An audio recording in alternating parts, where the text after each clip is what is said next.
sun and the moon and the stars. So what is this like in Genesis chapter 1 verse 3? So if we go over to John chapter 1 verse 1, the Bible starts by saying, in the beginning, similarly to what we've seen in Genesis chapter 1 verse 1, signifying the same time. When God created the heavens and the earth, it was that same time John was referring to when he said, in the beginning was the Word. And the Word was with God. And the Word was God.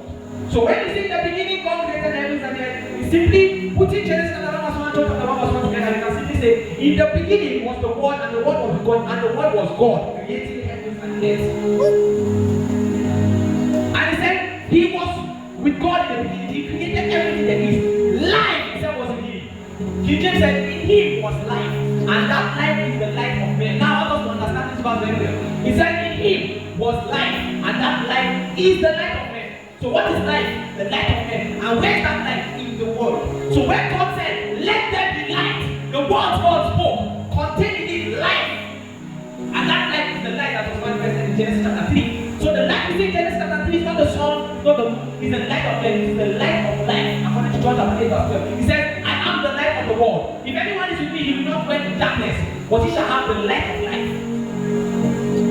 So when God said, let there be light in Genesis chapter 3, Genesis chapter 1 verse 3, you find the light of life.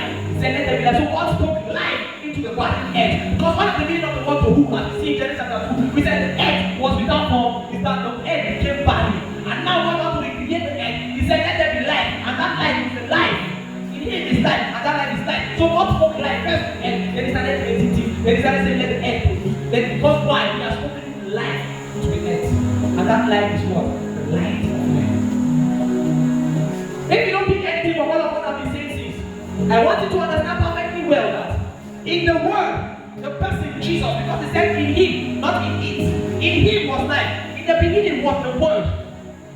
He was with God, he, not it. The Word was with God, and when God spoke, life exuded out of him. When the Word came out, the Word proceeded and captured it was life. In him was life, and that life is the light of